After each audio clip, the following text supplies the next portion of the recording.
اس نے اسی دن سے تھانے داری چھوڑ دی۔ کچھ دن بعد پھر دعوت کے عرض کیا، حضرت اب میری اپنی جائیداد کی حلال کمائی ہے، آپ کی دعوت کرتا ہوں۔ مولانا محمد قاسم نے دعوت منظور فرما لی اور اسے فرمایا کہ ملازمت بھی کرو لیکن دیانتداری سے کام لو، کیونکہ تھانے داری کرنا دیانتداری کے ساتھ تمام بھلائیوں سے بڑھ کر ہے، کیونکہ محتسب کے درجہ میں تھانے دار ہوتا ہے۔ بس معلوم ہوا کہ امر بالمعروف کے لیے حکمت عملی اور نرمی کا ہونا ضروری ہے۔ نیت پر انعام۔ حضرت شیخ عبدالحق محدث دہلوی فرماتے ہیں کہ جب بندہ اچھے عمل کرتا ہے تو فرشتے انہیں مہر شدہ صحیفوں میں لے کر جاتے ہیں تو اللہ تبارک تعالیٰ فرماتے ہیں پھینک دو، کیونکہ ان میں درجہ مال کے وقت اس بندے نے میری رضا کی نیت نہیں کی تھی۔ پھر حکم ہوتا ہے اس شخص کے لیے فلاں فلاں اعمال لکھ دو۔ فرشتے عرض کرتے ہیں یا اللہ اس نے تو یہ کام کیے ہی نہیں۔ اللہ تعالیٰ ارشاد فرماتے ہیں اس نے ان کاموں کی نیت تو کی تھی۔ حضرت سیدنا انس بن مالک روایت کرتے ہیں کہ حضور نبی کریم غزوہ تبوک کے لیے تشریف لے گئے تو حضور صلی اللہ علیہ وآلہ وسلم نے فرمایا کچھ لوگ ایسے ہیں جو مدینہ طیبہ میں ہیں مگر ہمارے تمام کاموں پہ ثواب میں شریک ہیں۔ صحابہ نے پوچھا یا رسول اللہ وہ کیسے، جبکہ وہ ہمارے ساتھ آئے ہی نہیں؟ فرمایا انہیں عذر نے روک رکھا ہے۔ حضرت سیدنا عثمان غنی اپنی زوجہ محترمہ بنت رسول حضرت رقیہ رضی اللہ تعالیٰ عنہ کی تیمارداری کی وجہ سے غزوہ تبوک میں شرکت نہ کر سکے، لیکن اچھی نیت کے باعث نہ صرف انہیں اجر و ثواب ملا بلکہ مال غنیمت سے حصہ بھی ملا۔ شیخ الاسلام مولانا سعید حسین احمد مدنی رحمۃ اللہ علیہ اور اتباع سنت۔ حضرت مدنی رحمۃ اللہ علیہ میں کافی عرصہ شدید علیل رہے۔ اس دوران مرض گھٹتا بڑھتا رہا۔ ایک مرتبہ مرض بڑھا، وہ بھی اس قدر کہ شب و روز یکساں نہایت اضطراب کے عالم میں گزرنے لگے۔ اگرچہ آپ کی لغت میں آرام کے ایک بے معنی لفظ سے زیادہ اہمیت نہ رکھتا تھا، لیکن اب آپ مجبور تھے کہ تمام مشاغل سے کنارہ کشی اختیار فرمائیں اور بستر سے جدا نہ ہوں، مگر یہ مجبوری خارجی مشاغل تک محدود تھی۔ لیکن تسبیح و تحلیل، ذکر، عبادت کا سلسلہ اب بھی جاری تھا، بلکہ اس میں اضافہ ہو گیا تھا۔ سنن و مستحبات تک کی پابندی بدستور تھی۔ کمزوری کا یہ حال تھا کہ بغیر سہارا بیٹھ نہ سکتے تھے، مگر غذا کے وقت تکیہ سے علیحدہ ہو جانا ضروری تھا۔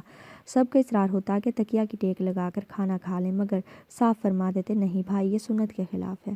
ایک عجیب خواب اور اس کی تعبیر۔ حضرت امام حسن رضی اللہ تعالیٰ عنہ نے خواب میں دیکھا کہ آپ کی دونوں چشمان مبارک کے درمیان قل هو اللہ احد لکھی ہوئی ہے۔ آپ کے اہل بیت یہ خواب سن کر بہت خوش ہوئے، لیکن جب یہ خواب حضرت سعید بن المسیب رضی اللہ تعالیٰ عنہ کے سامنے بیان کیا گیا تو انہوں نے فرمایا واقعی اگر یہ خواب دیکھا ہے تو حضرت امام کی عمر چند ہی روز رہ گئے ہیں۔ چنانچہ یہ تعبیر صحیح واقع اور تھوڑے دنوں کے بعد آپ کو دشمنوں نے زہر دے کر شہید کر دیا۔ کسی قدیم عبادت گاہ کو تباہ کرنا جائز نہیں۔ سلطان سکندر لودھی کے سامنے یہ مسئلہ آیا کہ دہلی کے بہت سے ہندو کرکشتر کے کنڈ میں آ کر اشنان کیا کرتے تھے۔ یہ بڑی تعداد میں آتے تھے کہ ایک مذہبی میلہ لگتا تھا۔ سکندر لودھی سے لوگوں نے اس بات کی شکایت کی کہ کسی اسلامی سلطنت میں ایسی رسمیں نہیں ہونی چاہیے۔ سکندر لودھی نے اسے روکنے کی کوشش کی، لیکن پہلے اس نے علماء کا مشورہ طلب کیا۔ مشاورت میں ملک العلماء مولانا عبداللہ اجودنی بھی شریک ہوئے۔ تمام علماء نے ان کی طرف اشارہ کر کے کہا جو ان کی رائے ہے وہی حرف آخر ہے، ہم سب کا وہی فیصلہ ہے۔